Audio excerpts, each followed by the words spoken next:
Howdy folks, another episode of EMF TV here for you today, episode 10 I think.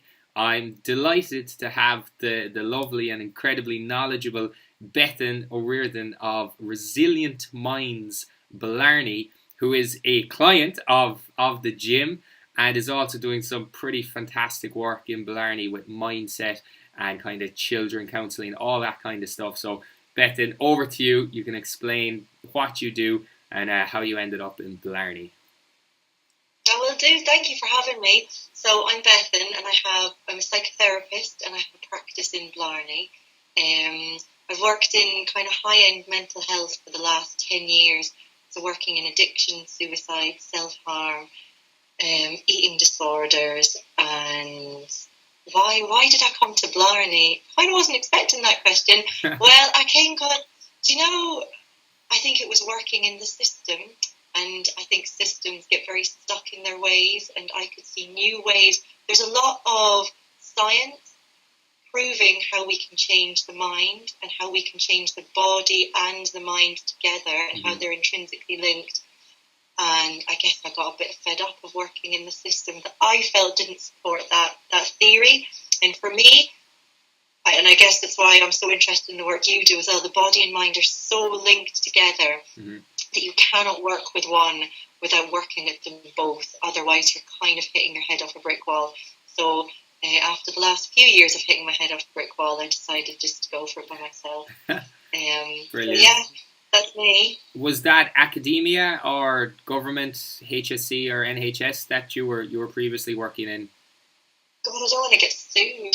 Right. Well, you could say it was something else. It was like it was the HSE, and I guess like when I do private practice work, which I do at the minute, like I can decide with the client what they want to do and how they want to do it, and we can just do it.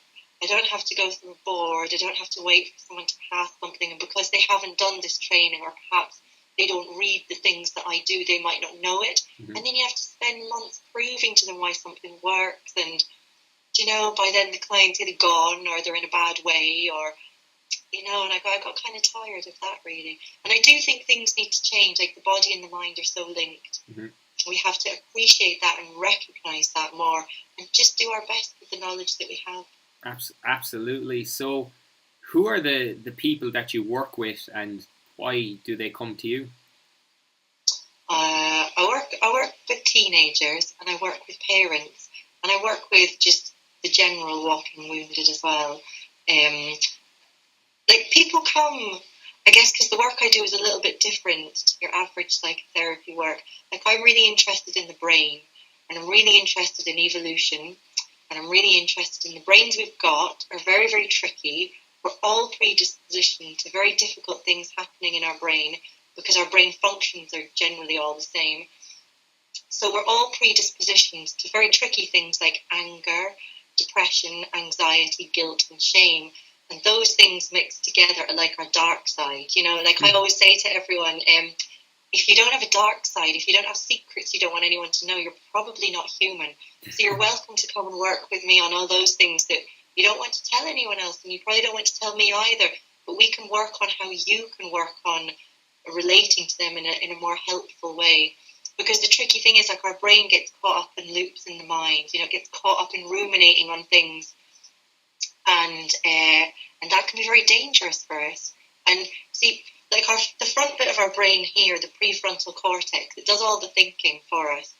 And whilst that's wonderful and we can plan and we can think, right, what will I have for my dinner? And like even the lists that you give to people, like the business cards you have of like protein and, so we can organise our mind, we can plan, we can, but at the same time, we can worry. We can worry so much we can make ourselves ill. And that's very dangerous, like it's a really dangerous place to be. So my work is really interested in what we can do about that. And the thing is, like the bit of our brain at the front here, it can imagine things that have not happened, but our body will react in a way that it has happened. So I remember the first time I ever came for a session with you, and this always stuck in my mind. It was really profound. It's probably a tiny thing, but really profound for me, that I couldn't squat. Because in my mind, I was like, oh my God, this is going to be really painful. My guts are going to fall out of my non-existent core. I mean, like my pelvic floor, we know how that's going at the minute. you know. But that never happened. But my body reacted as if it did happen, and it stopped me doing it. Actually physically stopped me doing it. So our brain cannot tell if something is real or not, and that's really interesting. And once I kind of did a little bit of brain training, so I do like the physical training with you, and once I did a little bit of brain training, kind of similar stuff. How can I do like I'm really bad gym terminology, but like a bicep curl for the brain is the only way I can describe it. It's the only way I can describe it. Yeah, is that a thing? I hope it's a thing. Once you do the bicep curl with the brain, along with the motivation and the understanding of physical body with someone like you, I just think it's a perfect remedy for well-being. Mm-hmm. And what is well-being to you? Do you know what? I've been thinking about this loads. And I think well-being is just that knowing. Well-being isn't this kind of like, mindfulness, sitting on a hill, meditating, hearing droplets of rainfall and stuff. Well-being is just being all right when you're in the shit. Well-being is, life is really hard. As a human being, we are born into a life of, and this is going to sound very depressing, but it's kind of true, we're born into a life of pain. We have medical conditions, we have loss, we have grief, we have sorrow. This is really hard, and life on the flip side, life is really good as well. But well-being for me is managing the times that are really hard and being okay and trusting that when times are good as well. And I find both things, people, including myself, like when things are going well, people are like, oh God, there's something really bad going to happen and it's going to trip me up, So even when things are good, our mind can tell us, oh, it might not be. Yeah. So I think well-being is just being all right. Really important for me. And for most people I talk to, well-being is slowing down and enjoying things, seeing what the heck is going on around it. I think that's what people call mindfulness these days. But just slowing down and enjoying what we have, that's well-being too.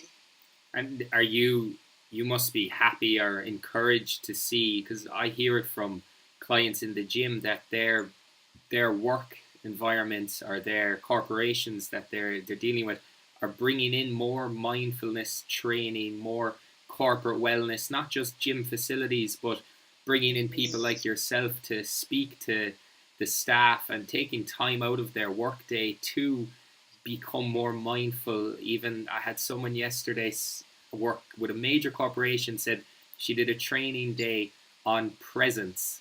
The whole day was on presence in the workplace, and as she said, not Christmas presents, but presence, being in the moment, engaging with someone, having eye contact. Do you think that is obviously a good thing, that more of corporations, because it must mean money to them if their staff are better and more well in themselves? I think so. I think there's two things. The first thing is intention. Like if a company is setting an intention to mind their staff, that's one thing. But if a company is setting the intention to make more money from minding their staff, it will not work. Because whatever the intention is, it has to be pure, if you like. It has to be like a really set and focused thing. But the second thing, kind of what you were saying then, is about the work environment. So the way our brains work is, our brains react to the environment that they're in.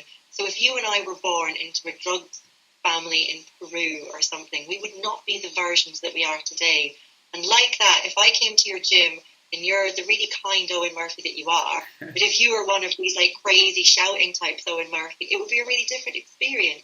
And I think offices are realising this, and it's important because what happens is the environment around us dictates what happens in our brains.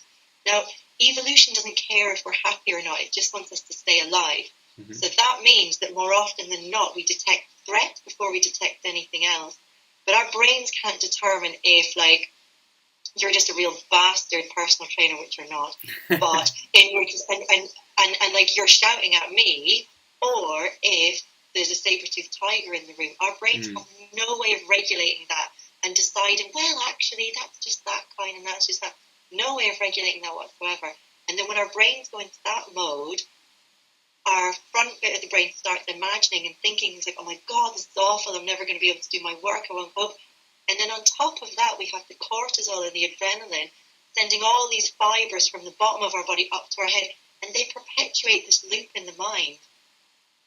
So yeah, I think like if you're working in a stressful environment and all this stuff is going on and that's out of your control, you can't, I mean, like obviously you can control your adrenaline, your cortisol, but it's quite a specific thing to do and you have to train yourself to do it. So I think it's great that companies are getting people to do these things because like, I mean, rates of people going out on sick leave are just crazy, like they're through the roof, you know, and back pain and all this stuff. So I think nurturing the mind is where we need to go. So yes, long answer. No, absolutely. Yes. Brilliant response. Thank you. And I think you alluded to it twice already that when you go into a new environment, let's say you coming into the gym, and while your self-efficacy would be high in terms of clinical settings, dealing with medical professions, dealing with at-risk populations, very vulnerable people, like that, you must be a very confident person to be able to do that.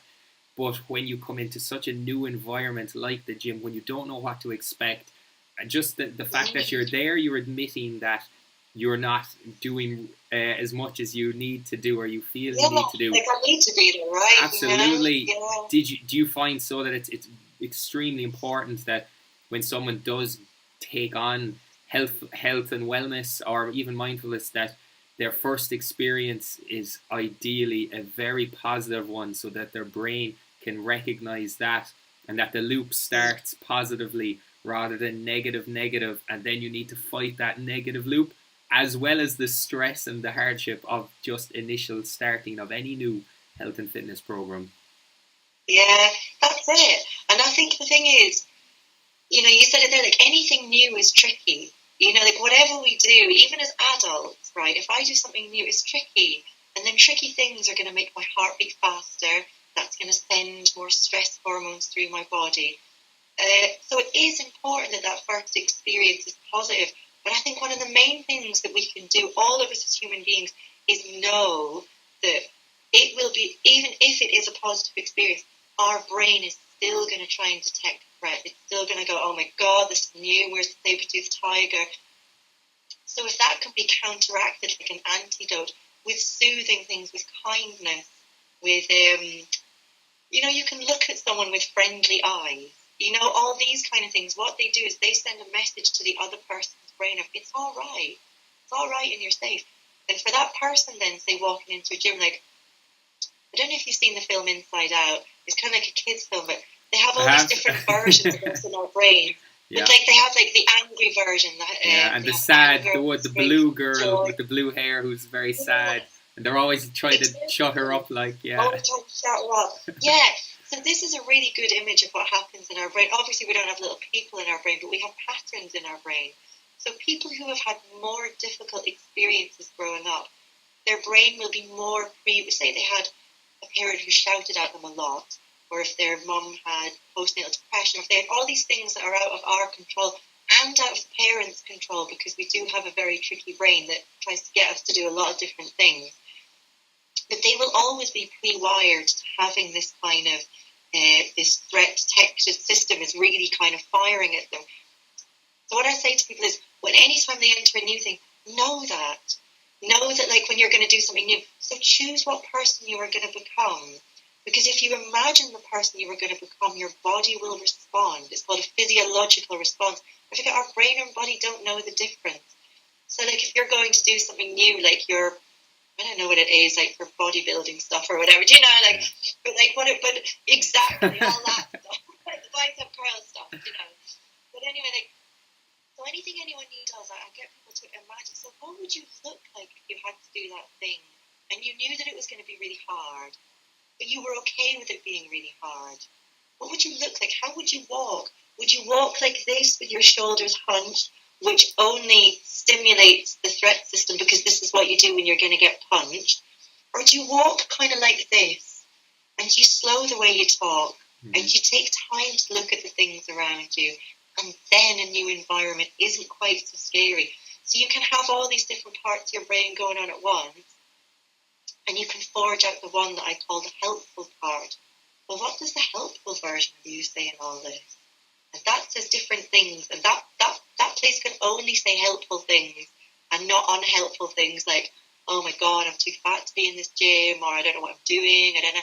mean, there's so many times I've been in your gym and looked around and gone like, shit, what am I doing? But then the helpful bit of me says, well, just ask Owen what to do. Don't freak out. It's okay. If you're not supposed to know what you do, you don't own a gym. You know, so I think again, long answer, but yes. No, that is perfect. And I think you're alluding to the fact that while we can kind of make up what negative things can happen in a new environment or a new situation if we're going to do anything different, we can also make up good outcomes and good situations that you're going, if I do this thing that is scaring me, it could be brilliant, it could be great, it could be the making of me. Can't wait for that. And then that could come to pass just as much as it's going to be scary, it's going to be hard, I could be embarrassed.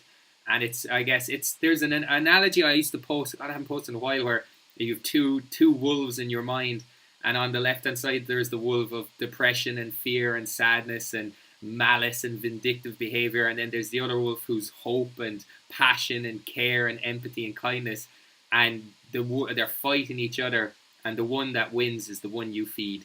And if you can feed the good wolf all your thoughts and energy, he'll give you back all the positive energy and feelings too. So yeah, no, that's a great point, and I think I'm glad we spoke about that. Yeah, but like, you're totally right, and that takes courage. It takes real deep courage, and it takes real deep commitment to go, God, there's a huge part of me here that really does say unhelpful things to myself, that does think unhelpful things, that does eat too much, that does do these things that really aren't helpful for me. And it takes real courage to even say that. And then it takes real courage and commitment to remember to keep acting away from that, you know, or keep, like I say to people, your fear is there to keep you alive. And you can kind of welcome it and go, hey, fear, I know you're there, and I know I'd be dead without you, but I just don't need you right now. I'll let you know when I need you next. If I'm ever going to walk in front of a boss, you let me know, and I'll be afraid, and I'll jump away from the boss. But I don't need it when I'm walking into a gym. I don't need it. It's interesting, it's really interesting. Absolutely, and this segues well into my next question. And does pain follow a similar pathway in terms of how much the pain a lot of people feel can be psychological, can be context or situational dependent? When you get into if you slouch and your back hurts, are you doing damage to your back, or because you think that slouching posture is a painful posture, you feel pain? Pain science to me is fascinating and crazy almost. If you have any thoughts, I'm sure you do, on pain science, pain management in general. Yeah, I think it's really interesting because, like you said then, I think like there's so much science coming out at the moment of the physiological, so the impact the body has on the mind. It's huge. Like if like I said it earlier, and you said it there, like if we sit like this, if we sit with our shoulders down, and if we sit such, that actually sends messages to our brain of, I'm under threat and I'm under pressure. That increases cortisol and increases adrenaline. You probably know more about this than me, but then that means that the muscles aren't getting the correct oxygen or the correct blood they need to even recover, first off. And also, that's telling your brain you can't cope. But like if you have an injury or if you have a pain, it depends how you relate to that pain. And I think you see, like mindfulness is step one, like knowing, I have a pain. And step two is kind of like, well, what am I going to do about that? What are my choices and what are my options? Because you can relate to something rather than become it, if that kind of makes sense. You can relate to your pain rather than become your pain 100%. And I think that's really interesting. So I would kind of say, well, what kind of things would you say to yourself if you could tolerate that pain? And what kind of things would you say to yourself if you knew that pain was just a small pain and wouldn't be around forever and was going to go and you could get back to things? People get caught in these loops of like, oh my God, what if I can never go to Owen Murphy's gym ever again? Imagining all these terrible things in our mind that haven't happened, right? Yeah. It hasn't happened. So don't go down that road. But our body naturally will, because that's the nature of having a human brain. It's tricky. But I think the science behind pain management, I think it's huge. You know, it's I just think if people can relate to their pain rather than totally become their pain, and I hear it in the gym, and I hear myself doing it sometimes too. Oh, I can't do that, and then I think, well, no, I'm probably just afraid. If I can step out of my version of me that's afraid and shake it off and try doing something else, it'll be okay. Yeah, absolutely, and that's up to me as well to empower and motivate and reassure people in the training setting that one I could show them with my program. I was like, well, you did it last week, and you were okay, and you said you're feeling good today, and you slept well. And sometimes people, I can see the cogs almost turning in their head, and they're like, oh yeah, I guess you're right. And then, boom, they lift the weight. And you see, that's really interesting, because what you do is you represent to them total compassion. You know, all the things when you're talking about the wolf, because for me, a lot of my work is about developing your compassionate version of yourself. And that's the version that knows we have a tricky brain that's going to convince us all kinds of mad stuff. But it's action. It's what we can do about it. And compassion organizes the brain. So when you say to that person, when that person's like, oh my God, you know, my leg, I can't, or whatever people say, my arm's sore, you know, and then you represent to them, you represent empathy, understanding, and you represent pain tolerance, and you represent non-judgmental and sympathy and warmth and kindness. And these are all the conditions of compassion. And if we can embody them, it changes our physiology. It physically changes people who get illnesses. You know, they've done all these studies on monks who never get ill, and it's because they practice those qualities individually and together. And that gives you this inner wisdom and physical strength that will overcome pain because it can tolerate it and it can relate to it. And I think one of the most lovely things is that you don't collude with the pain. You're not like, yeah, man, that's really sore. You're going to have to take a week off. You know, you're like, yeah, and you show the facts and you do it kindly and gently, and there's no like screaming in people's faces. But I think to represent compassion so people can work towards that, I think it's amazing. I think it's what makes us human. So well done you. Thank you. Thank you for that. That's it's only because it's the way I found that works, and other ways don't work. When I started out as a trainer, I was terrible, like every other trainer that starts, don't know anything. But that's what I mean as a counsellor at first, like, I'll fix all your problems, man. And if you don't have any problems, I'll make some up for you, and then I'll fix them too.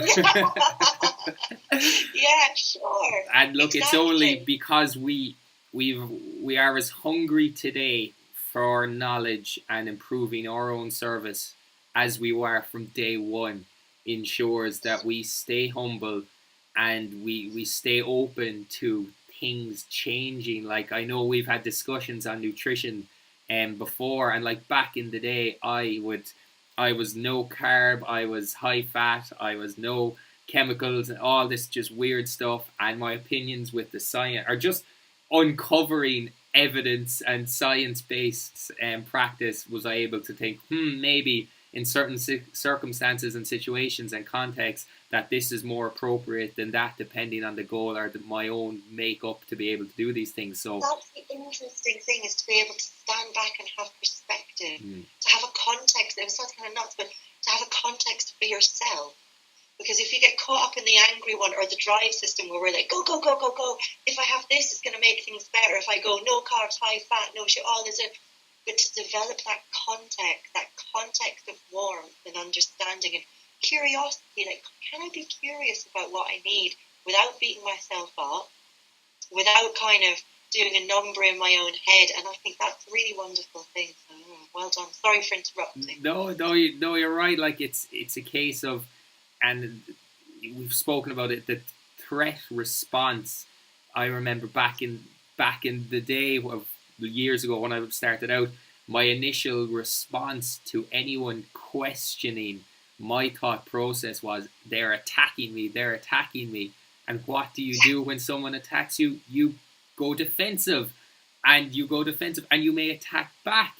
And to realize, and this is usually true social media, where there is no attack. It's just pixels on a screen. And I guess because we'll wrap it up now and we'll just do two more questions, because I just want to speak. How do you find, I guess, dealing with the teenagers? Social media has, like, I'm obviously very active on social media nearly every hour of every day, but do you find that it's really having negative influences on the teenagers in terms of their own body image, their own expectations of themselves, or how they feel they need to be perceived in a virtual world that essentially didn't exist only a few years ago? Yeah, no, you're right. But it's back to that point about what you said about the wolves. Do you know, what one do I feed? And they're all fed by this social media wolf, and I think it's really, really dangerous. And I think people talk about self-esteem a lot with teenagers, but see, self-esteem kind of goes up and down. Do you know, sometimes I feel good, sometimes I don't feel good.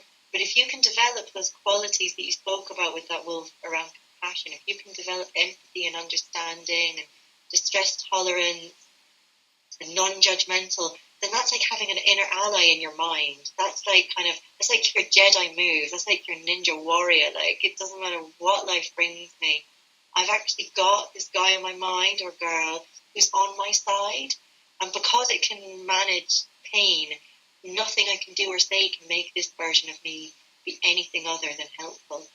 And that's the work I try and do with teenagers. Yeah, do the dance, the social media, do the fitting in stuff, but develop this guy in your mind as well, because that one won't let you down. That is awesome. That's like developing the athlete, or developing the person within to be able to withstand, again, whatever wave crashes upon you, that it just rolls off you and you're better for it. That's brilliant. The environment will always be there and we have minimal control over it, but the internal environment, we are the master and commander of how we respond and how we can react to things, and the better a captain we can be at steering the ship, and the choppy waters won't be as treacherous. But that's, I don't know, a sailing analogy for no reason. No, but do you know what? That's exactly what I was going to say. What I do with people is that, like, we might get, like, over like a few weeks we figure out. So when you're angry, what kind of things do you say to yourself? How do you hold your body? And we do that for anxiety, and we do it for sadness and fear. And then we have all these things that, and like, why would you want that guy running the show? Why would you want the guy who tells you really nasty things about you running the show? Why do you want him paddling the boat? Choose this one that understands, that has warmth. And it's hard and it takes courage, but I thought that was a beautiful analogy. It's like a huge part of what I do is the whole boat thing. So well done. Cool. Nice on you. So last question before we wrap it up is, and I always ask people who come on, is, what's the most important thing you've learned in 2017 thus far? Do things you like doing and just stop doing the things you don't. Brilliant. Just stop them immediately. Don't even think about it. If it's a job, quit it and get a new one. But just stop. You know, don't be around people you don't want to be around. Brilliant. Just do things you like doing. Yeah, that's excellent. Well, look, thank you very much, because you're in Scotland at the moment, aren't you? So yeah, coming. I am. I'm at the lovely Glen Eagles on holiday. Brilliant. So yeah. Not playing golf. It's raining so much. I'm watching how the other half live very closely. Well, look, then, that's exercise, and even though I think some people get a bit more stressed on the golf course than nearly anywhere else in the world, but I hope you have a fantastic holiday. Thank you so much for coming on, and if anyone wants to find out more about you, I'll put a link to the website and your Facebook page in the notes, so they can, and I definitely think we'll be getting you on again to even get into some more work on the mindfulness and the resilience, and because it's phenomenal. It really is the next step in really helping people, along with the physical exercise and the nutrition. And we're one system. We're like a circuit of electricity that, in order for it to flow, it needs not to have gaps. But that's brilliant. Look, thank you very much. And this is over and out for another episode of EMF TV. Folks, if you want any questions answered or anything, people on, let me know and I'll make it happen. All right. Thank you very much. Thank you. So